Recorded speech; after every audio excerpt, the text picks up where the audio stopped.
हाँ जी बच्चों, तो हमने ये समझा था कि जो पोजीशन टाइम ग्राफ होता है यूएम के केस में हमेशा पैराबोलिक बनेगा। तो अब इस केस में डिफरेंट सिचुएशंस होती हैं। एक हमारे पास केस होता है यूनिफॉर्मली रिटार्डेड मोशन। तो मोशन रिटार्ड कब करता है? जब कोई व्हीकल या कोई कार चल रही है और आपने अचानक से ब्रेक लगाई, तो ब्रेक लगाने के बाद एक टाइम ऐसा आएगा जब आपका व्हीकल रुक जाएगा। तो time t is equal to 0 पे मान लो जो इस कार की वेलोसिटी है वो 10 मीटर पर सेकंड है, लेकिन यहाँ पे इस बंदे ने ब्रेक लगाई है। तो जब ब्रेक लगाई है उसके बाद का जो मोशन होगा वो होगा रिटार्डेड मोशन। तो इसका जो रिटार्डेशन दिया हुआ है वो -2 मीटर पर सेकंड स्क्वायर है। माइनस का मतलब ये होता है कि हमारी वेलोसिटी अगर पॉजिटिव है, कार हमारी इस तरफ जा रही है, तो एक्सेलरेशन हमें ऑपोजिट डायरेक्शन में चाहिए। जो रिटार्डेशन है, ब्रेक लगाने से ऑपोजिट डायरेक्शन में फोर्स लगेगी ना, तो इसलिए नेगेटिव साइन यहाँ पे लगाया जाता है। वेलोसिटी इनिशियल पॉजिटिव है लेकिन एक्सेलरेशन हमारा नेगेटिव है। 2 मीटर पर सेकंड स्क्वायर का मतलब है कि हर सेकंड में जो वेलोसिटी है वो 2 मीटर पर सेकंड कम होगी। जैसे 10 मीटर पर सेकंड है तो फर्स्ट सेकंड में ये हो जाएगी 8 मीटर पर सेकंड, फिर हो जाएगी 6 मीटर पर सेकंड, फिर 4 और फिर 2 और फिर 0। तो कितने टाइम बाद इसकी वेलोसिटी 0 हो जाएगी? तो उसके लिए तो आप सीधा v is equal to u plus at लगाते हो।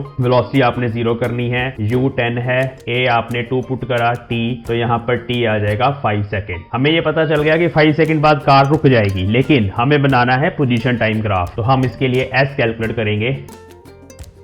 u यहाँ पे 10 पुट करो, t 1 पुट करो, 2 से 2 कट गया विच इज 9 मीटर। तो इस 1 सेकंड में ब्रेक लगाने के बाद 1 सेकंड में कार कितना आगे चली जाएगी? यहां से लेके यहां तक मान लो ये 9 मीटर है, 9 मीटर कवर कर लेगी। चलिए 2 सेकंड में देखते हैं क्या होता है। 10 इंटू 2 विच इज 16 मीटर। तो मतलब टोटल 2 सेकंड्स में ये यहां से लेके यहां तक 16 मीटर कवर करेगा। अगर मैं टाइम की वैल्यू 3 पुट कर दूं, 3 सेकेंड्स, तो इन 3 सेकेंड्स में यह आंसर आएगा।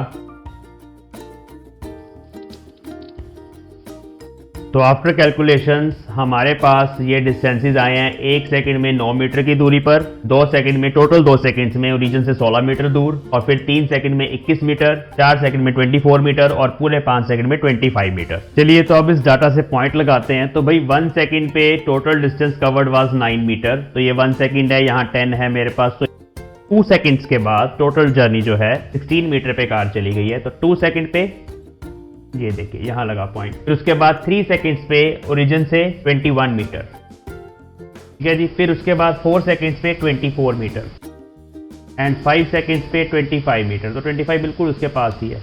तो ग्राफ की शेप देखिए, ये भी एक पैराबोला है, लेकिन ये पैराबोला इस तरह का है जिसकी स्लोप डिक्रीज हो रही है।